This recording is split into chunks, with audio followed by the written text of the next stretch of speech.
پرون چې په پېښور کې پولیس لاین کې کومه دماکه شوې ده او په هغې کې کوم خلک چې دی هغه شهیدان شوي دي، الله دې هغوی له جنت فردوس ورکړي، او کوم خلک چې دی هغه زخمیان شوي دی، الله دې هغوی له زر تر زره روغصیت ورکړي.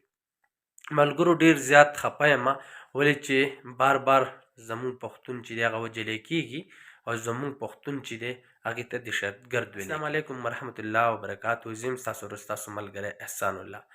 ملګرو پرون چې دی په پولیس لاین کې دماکه شوې ده او بیا په یو مسجد کې، په هغې مسجد کې زیاتر خلک په مانځه ولاړو، چا به تلاوت کوو، څوک به پکې ناست وو.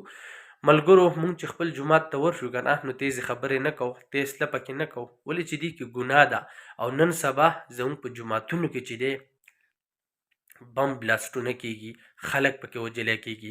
ملګرو تاسو ته به په دغې تصویر هم ښکاري چې تاسو دغې جومات دا فرش وینئ، ټول په وینو رنګ بنګ دی. دغه قرآن مجیدونه وینئ، ټول په وینو باندې رنګ بنګ دي. د افسوس خبره ده چې چېرته په پنجاب کې چې دی دماکه ونه شوه، په سیند بلوچستان کې دماکه ونه شوه، خو راځي او زموږ دغه پښتانه چې دی دغه وجلی کېږي. په مونږ پسې هغه هندوان خاندي، په مونږ پسې هغه انګریزان خاندي چې دا څنګه مسلمانان دي چې د دوی په جوماتونو کې بمان ډزېږي. دا څنګه مسلمانان دي؟ الله دې په مونږ خپل رحم وکړي.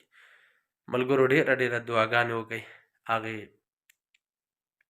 خلکو ته چې کوم په کټونو باندې پراته دي، زخمیان دي، په دغې دماکه کې الوتې دي، هغوی ته دعاګانې وکړئ. چې کوم شهیدان شوي دي هغوی ته هم دعاګانې وکړئ چې الله ورله جنت فردوس ورکړي.